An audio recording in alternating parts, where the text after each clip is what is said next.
Hello, good morning, dear student. I am Kulsing Yogi from Sri Digambar Institute of Technology, Bhandara is Dosa. Today I will be discussed about theory of structure subject, संरचना के सिद्धांत जो subject diploma third year civil branch according to RT syllabus.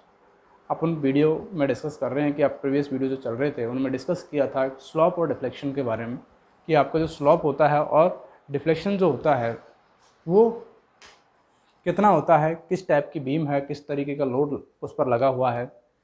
ठीक है, तो उससे अपन को slope और डिफ्लेक्शन फाइंड आउट करना होता है। तो मैं यदि अपन से मैं बात करूँ तो आपसे ये कहूँगा कि पहले आपका जो कोई भी धरन थी, जो जैसे अपन कैंटिलीवर के ऊपर डिस्कस किया था कि कैंटिलीवर बीम है, भाव धरन है जिस पर पॉइंट लोड लगा हुआ है, सम वितरित भार लगा हुआ है, तो कितना ढाल और विक्षेपण होगा, किस किस बिंदुओं पर ढाल और विक्षेपण होगा, आपकी जो द्वितीय समाकलन विधि चल रही है, द्वितीय समाकलन विधि के माध्यम से आपको बताना होता था।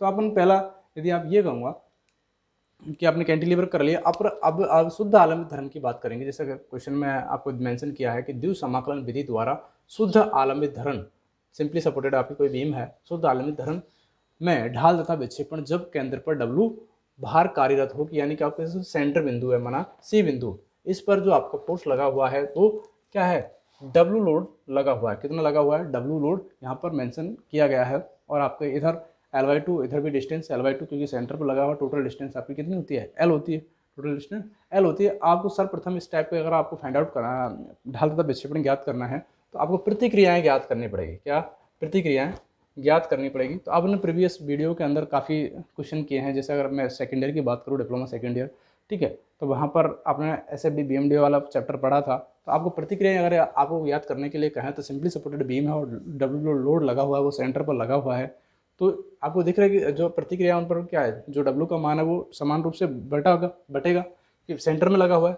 तो यहाँ इस पर भी कितना आएगा, W/2 आएगा, और इस पर भी W/2 आएगा। कितना, W/2 इसका मान आएगा। प्रतिक्रिया अपन कहेंगे कि RA का मान भी W/2 और RB का मान भी W/2 होगा। इसके बाद अपन क्या करना होता है, ये काट माननी पड़ती है। जब अपन प्रतिक्रिया याद कर लेते हैं उसके बाद में अपन किसी भी सपोर्ट से एक तरफ, चाहे इधर की तरफ माने चाहे इधर की तरफ माने, सपोज दैट आप यहाँ पर काट मान रहे हैं x डैश, कितनी, ये बिंदु जो आपका है वो x बिंदु है और इससे जो दूरी है वो आपकी x डिस्टेंस है। कितनी है, x डिस्टेंस, और आपने काट माना है यहाँ पर। तो यहाँ पर यदि मैं आपसे कहूँगा कि मूवमेंट बताइए, x पर मूवमेंट बताइए, तो आप क्या कहेंगे, x डैश, जैसे प्रीवियस क्वेश्चनों के अंदर करते थे। अपन थोड़ी अगर लिखना चाहते हैं इसकी तो इस तरीके से लिख सकते हैं कि ए भी एक धरन, सिंपली सपोर्टेड या शुद्ध आलम्बित धरन है जिसकी लंबाई L है और मध्य बिंदु C है जिस पर W लोड कार्यरत है, जिसकी L/2 डिस्टेंस दोनों सपोर्ट्स पर है। यहाँ पर प्रत्यस्तता गुणांक E है और जड़त्व आघूर्ण I है। तो इस तरीके से आप थ्योरी इसकी बनाकर लिख सकते हैं। और आप ये कहेंगे कि आपने एक काट माना है x दूरी पर, B बिंदु से x दूरी पर एक काट माना है x डैश, जिसकी x दूरी है, B बिंदु से x दूरी है। ये थ्योरी आप लिख सकते हैं, ठीक है। जिसके बाद अगर मैं आपसे कहूँगा कि x डैश काट पर आघूर्ण, काट पर आघूर्ण, आप ये कहेंगे x डैश काट पर आघूर्ण आपको निकालना है, यहाँ पर आपको मोमेंट निकालना है। तो आप क्या कहेंगे, mx, क्या mx इक्वल टू आपने देखा कि फोर्स लग रहा है RB, इसको कैसे घुमा रहा है, एंटी क्लॉकवाइज घुमा रहा है। कैसे घुमा रहा है, एंटी क्लॉकवाइज, और एंटी क्लॉकवाइज को आपने प्लस लिखा है, पहले क्लॉकवाइज के लिए माइनस लिख रहे थे, तो यहाँ पर प्लस। तो RB का मान कितना है, W/2 इंटू कितनी दूरी पर है, x दूरी पर है। तो आप ये कह सकते हैं mx का जो मान है वो कितना है, W/2x, ये क्या है, mx का मान। और आपको पता है कि जब द्वितीय समाकलन विधि के अंदर आप मेंशन करते हैं तो आपको चूँकि इसलिए आपको EI d² इक्वल टू क्या होता था, माइनस के mx होता था। यदि मैं आपसे कहूँ कि ये समीकरण के अंदर यदि आप मान पुटअप कर देते हैं इसका mx का, तो कितना आएगा, EI d/dx² equal to minus के wx/2। ये आपका mx का मान पुटअप करने पर ये समीकरण आ गई। अब आपको पता है कि ये जो समीकरण है वो क्या है, आपकी mx मान पुटअप करने के बाद है। यदि मैं आपसे ये कहूँगा कि इस समीकरण का आप क्या कर दें, समाकलन कर देते हैं। क्या कर देते हैं, समाकलन कर देते हैं। और कितनी बार समाकलन करें, अगर आपने एक बार समाकलन किया है, कितनी बार, एक बार यदि आपने समाकलन किया है तो आपके पास क्या आ जाएगा, ढाल का समीकरण आ जाएगा। और यदि दूसरी बार समाकलन कर दिया तो आपके पास जो समीकरण आएगा तो वो क्या आएगा, विक्षेपण का समाकलन आएगा। किसका आएगा? विक्षेपण का जो समीकरण इसके अंदर मेंशन हो जाएगा।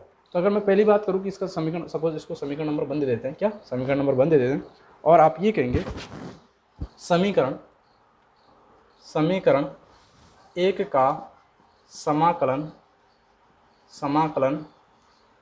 करने पर, 1 का समाकलन करने पर, यदि आप समीकरण 1 का समाकलन करेंगे, ठीक है, तो आपके पास आएगा ई आई, ये डी स्क्वायर है, d square by x square d x square, तो आपके पास ये क्या आ जाता है? D y upon d x आ जाता है। D y upon d x equal to, इसका समाकलन इस तरीके से करते हैं, ये आएगा, समाकलन का चिन्ह हटाने के लिए क्या एक कांस्टेंट जुड़ता है, तो माइनस एक्स का समाकलन करेंगे तो क्या आ जाएगा अपने पास?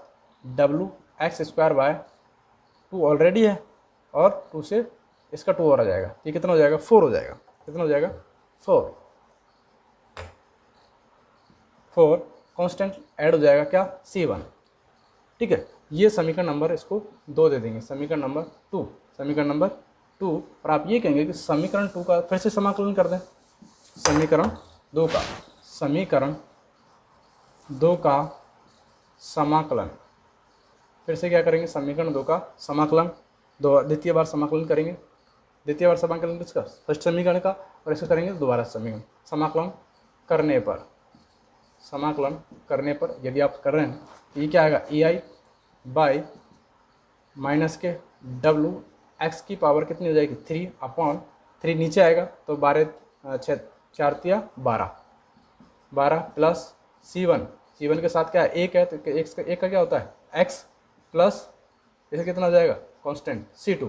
अब ये याद रखें कि इस पर जो साइन लगेगा वो समाकलन का साइन लगता है इस तरीके से पूरा, ठीक है। W कांस्टेंट है, इस पर समाकलन लगेगा तो C कांस्टेंट है, यहाँ पर 1 है, 1 का क्या होता है? x होता है। इस तरीके से ये लिखा है मैंने, तो आप कंफ्यूज हो जाएंगे सर ने कहाँ से लिख दिया, ठीक है। तो ये जो वैल्यू है ये इस तरीके समीकरण नंबर 3 आ जाएगा।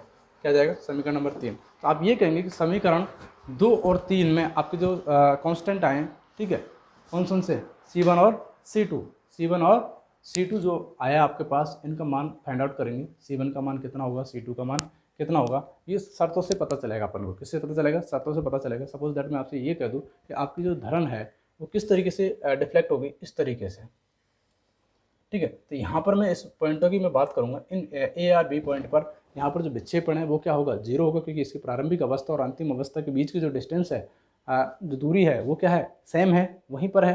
तो आप क्या कहेंगे कि इसकी प्रारंभिक अवस्था लोड लगाने के बाद की अवस्था सेम हो, तो इसकी वजह से क्या है? विक्षेपण 0 है। क्या है? विक्षेपण 0। लेकिन अगर मैं ढाल की बात करूँगा तो इस जगह पर यदि आप यहाँ ओरिजेंटल बना लेते हैं, यहाँ पर कुछ न कुछ स्लोप है, बी बिंदु पर भी स्लोप है, लेकिन इस जगह पर मैं सी बिंदु की अगर मैं बात करूँ, यहाँ पर अगर हॉरिजॉन्टल डायरेक्शन खींच रहे हैं तो यहाँ पर जो स्लोप है वो क्या है? 0 है। क्या है? स्लोप 0 है, ठीक है। क्या है? स्लोप 0 है। तो आप ये कहेंगे कि समीकरण जो आपके पास 2 और 3 जो समीकरण आए हैं, समीकरण 2 और 3 जो आए हैं वो ढाल तथा विक्षेपण के हैं।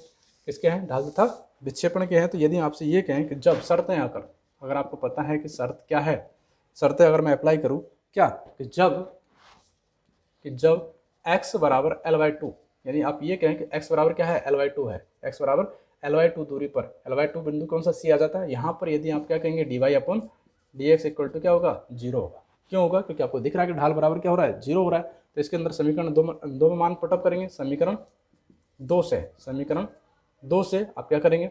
ई आई इंटू क्या हो जाएगा? 0 इक्वल टू ये x बराबर कितना पुटअप करना है? x बराबर L/2। तो अपने पास जो समीकरण थी वो उसमें अंदर माइनस डब्लू एक्स का मान क्या करेंगे? L/2 अपॉन इसके स्क्वायर था, क्या था? स्क्वायर अपॉन क्या था? 2 था, प्लस 2 इसका था 2, उसका तो कितना था? 4 था। कितना? 4 प्लस C1। यदि मैं C1 के मान की बात करूँगा तो ये कितना आ जाएगा आपके पास? डब्लू एल स्क्वायर अपॉन 4 इसका हो जाएगा, 4 इसका, तो कितना हो गया? 4 मल्टीप्लाई बाय 4 16, कितना? 16। तो आप ये कहेंगे C1 का जो मान है WL² अपॉन 16 है, WL² अपॉन 16 है। L1 का मान कितना आ जाए अपने पास? C1 का मान WL² अपॉन 16। इसी प्रकार यदि आप ये कहें, यदि कंडीशंस क्या, दूसरी कंडीशंस लगाएं, जब शर्त दूसरी वाली कि जब ये कंडीशन क्या है दूसरी वाली, जब क्या x बराबर क्या है, इस x जो काट आपने माना है इसको यहाँ खींच कर 0 पर ले जाएं, कितने पर ले जाएं, 0 पर ले जाएं, क्या ले जाएं, 0 पर। वहाँ पर x बराबर यदि मैं तुमसे कहता हूँ j है 0 है, तो y बराबर क्या होगा, विक्षेपण में क्या होगा, 0 होगा, विक्षेपण 0 होगा। तो ये मानव समीकरण किसमें, समीकरण 3 से, समीकरण 3 से जो आपने माना था उसके अंदर क्या था, EI इंटू बाई क्या हो गया 0 इक्वल टू x का मान भी पुटअप करेंगे। तो पहली समीकरण के अंदर अगर आप पुटअप करेंगे तो पहला जो मान था उसमें x है तो वो 0 हो जाएगा, दूसरा था उसमें मान था 0 तो वो भी 0 हो जाएगा, प्लस C2। तो आप ये कहेंगे C2 का जो मान था वो कितना है, 0 है, कितना है, 0 है, C2 का मान कितना है, 0। ठीक है, तो आप यदि आप C1 और C2 का मान यदि कहाँ पुटअप कर दें, समीकरण नंबर 2 और 3 के अंदर पुटअप कर देते हैं। समीकरण नंबर 2 और 3 के अंदर यदि आप C1 और C2 का मान पुटअप करेंगे तो आपके पास जो समीकरण है वो क्या आ जाएगी, C1 तथा C2 का मान, C1 तथा C2 का मान समीकरण 2 व 3 में रखने पर आप ये कहेंगे कि समीकरण 2 और 3 में क्या है, C1 C2 का मान रखेंगे तो अपने पास जो समीकरण आती है EI dy अपॉन dx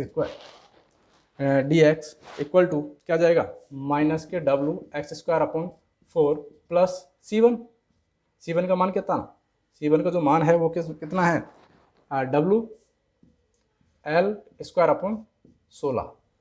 समीकरण नंबर इसको 3 तक आ गया तो इसको दे दें 4।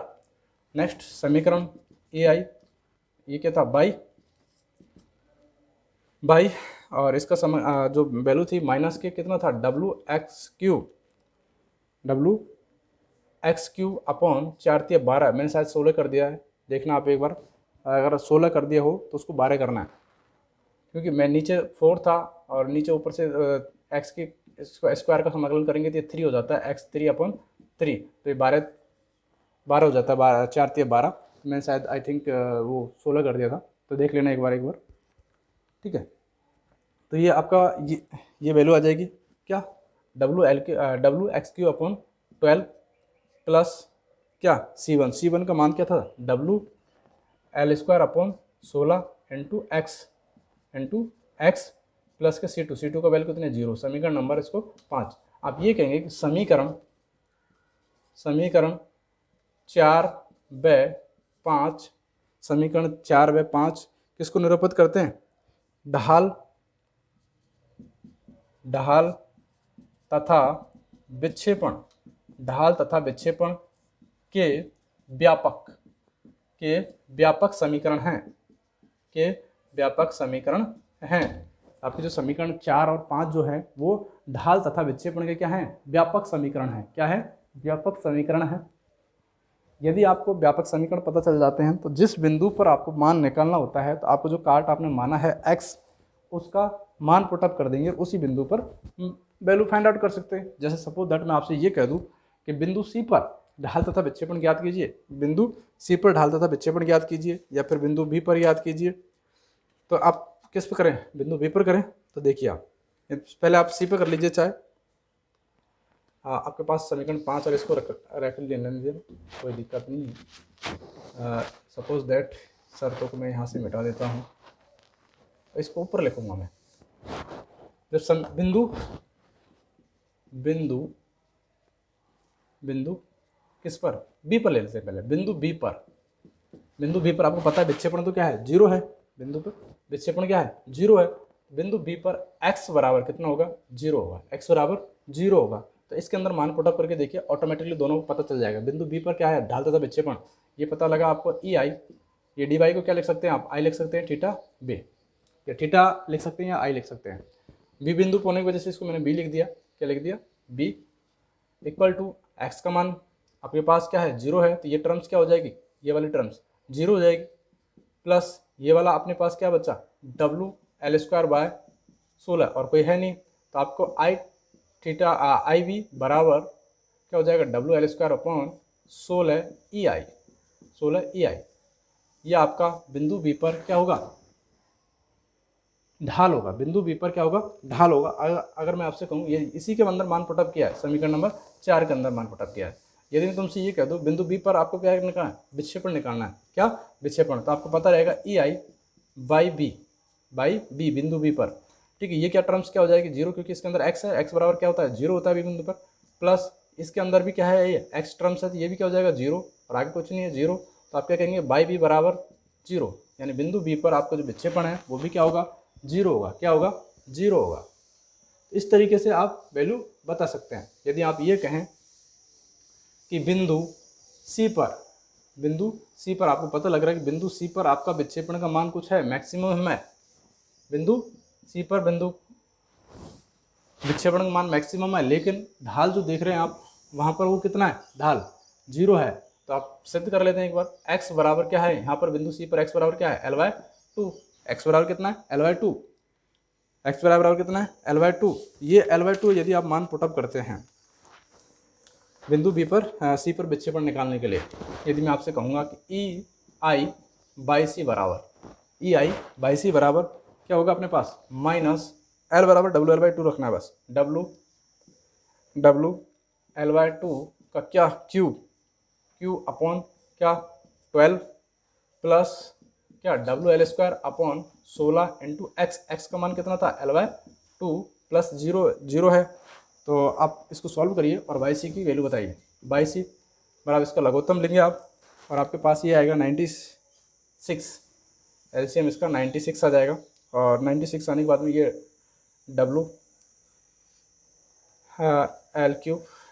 क्यू हो जाएगा, क्योंकि 4 तिया 2 दूना 4, 4 दूना 8, 8 12 इंटू 96, ठीक है।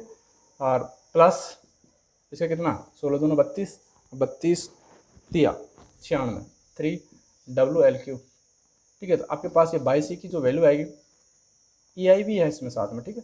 तो यदि मैं बाई सी की वैल्यू अगर फाइंड आउट करूँ तो इसमें से कितना बचेगा, 2 बचेगा, 2 WL³ अपॉन 96 EI, 96 EI, तो उसे आप मल्टीप्लाई कर दे, काट देंगे इसको, तो WL³ अपॉन 48 EI। आप ये कहेंगे कि बाई सी की जो वैल्यू है, बाई सी की वैल्यू कितनी हो जाएगी, WL³ अपॉन 48 EI। तो आप ये कहेंगे बिंदु सी पर जो विक्षेपण आपका आएगा वो कितना आएगा, 48 EI आएगा। कितना आएगा, 48 EI आएगा। तो आप ये कह सकते हैं मैक्सिमम जो डिफ्लेक्शन है, मैक्सिमम डिफ्लेक्शन कहाँ पर, बिंदु सी पर है। सिंपली सपोर्टेड पर कितना है, WL³ अपॉन 48 EI बाई सी पर, किस पर, बाई सी पर। और यहाँ पर जो विक्षेपण है वो मैक्सिमम आएगा, और वो विक्षेपण ढाल कितना है, WL² अपॉन 16 EI, 16 EI जो थीटा बी होगा, थीटा बी, और थीटा ए का भी मान यही होगा, थीटा ए का मान भी यही होगा। इस तरीके से आप ढाल तथा विक्षेपण ज्ञात कर सकते हैं सिंपली सपोर्टेड बीम पर, जब आपको बिंदु भार कार्यरत है किस पर, सेंटर पॉइंट पर। Thank you so much, I hope आपको वीडियो पसंद आया होगा, ठीक है। नेक्स्ट वीडियो में, नेक्स्ट क्लास में आगे से डिस्कस करते हैं। Thank you so much.